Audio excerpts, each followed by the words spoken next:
Eu vim de uma formação batista, encontrei o meu esposo de formação congregacional, e na Batista, a Batista tradicional, né, da convenção mais tradicional, não se ordenava pastoras.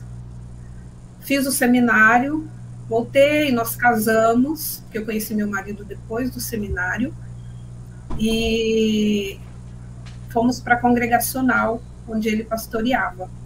Eu estava numa igreja mais neopentecostal, que tinha pastora, mas vindo para a congregacional, então não tem pastora na congregacional. Pastora de direito, né? Embora, se a gente for olhar a questão do pastor como aquele que cuida de pessoas, no final das contas, muitos de nós somos pastores, né? Sim. Mas na denominação, e agora também na metodista, embora não estejamos como pastores lá, a metodista também não admite pastores, essa metodista wesleyana em que nós estamos. Enquanto meu marido pastoreava, nós passamos por 2 igrejas, e nas 2 igrejas havia uma certa cobrança, mas no meu caso eu já vivenciei uma experiência um pouquinho distinta, que as pessoas esperavam sempre, né, que a esposa de pastor trabalhasse com o ministério feminino ou com o ministério infantil. Eu era muito envolvida desde a adolescência com o ministério de música, então sempre trabalhei com louvor e adoração na igreja. E então acho que o fato de eu trabalhar nesta área, que já era uma área grande, acabou que abafou essa questão do ministério feminino e do ministério infantil. E quando nós chegamos na primeira igreja, meu marido deixou bem claro que ele era o pastor da igreja e que eu era a esposa dele. E eu, como um membro da igreja, como qualquer outro, eu tinha os meus dons, os meus talentos, e que eu serviria ao reino de Deus dentro dos dons e dos talentos que Deus havia me concedido.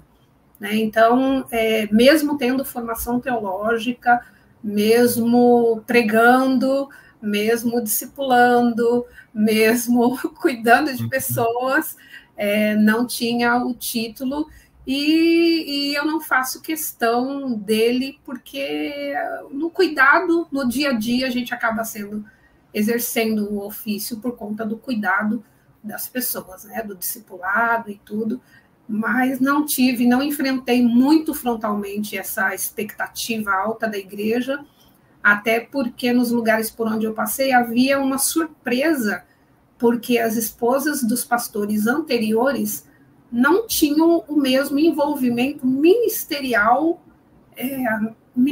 pastoral, em termos de pregar, de estar mais à frente, né? As outras esposas de pastor que haviam passado por lá não tinham. E aí eu cheguei com formação teológica, então eu pregava, eu ensinava, então já era um diferencial. Acho que por conta disso também eu não experimentei tanta pressão. No último ministério em que nós estivemos, uma questão que foi cobrada foi a questão das artes, porque a esposa do pastor anterior era muito talentosa na área das artes, né? E eu, assim, não é a minha habilidade primária. Né? Então, fiz algumas coisas digo que até me superei em algumas coisas, mas não era a minha área, né? Então, fazia assim, quando precisava, quando dava, sempre com a ajuda de pessoas mais habilidosas, mas não era a minha área. Acho que em termos de cobrança foi mais nessa questão, e não tanto na questão ministerial, pastoral em si.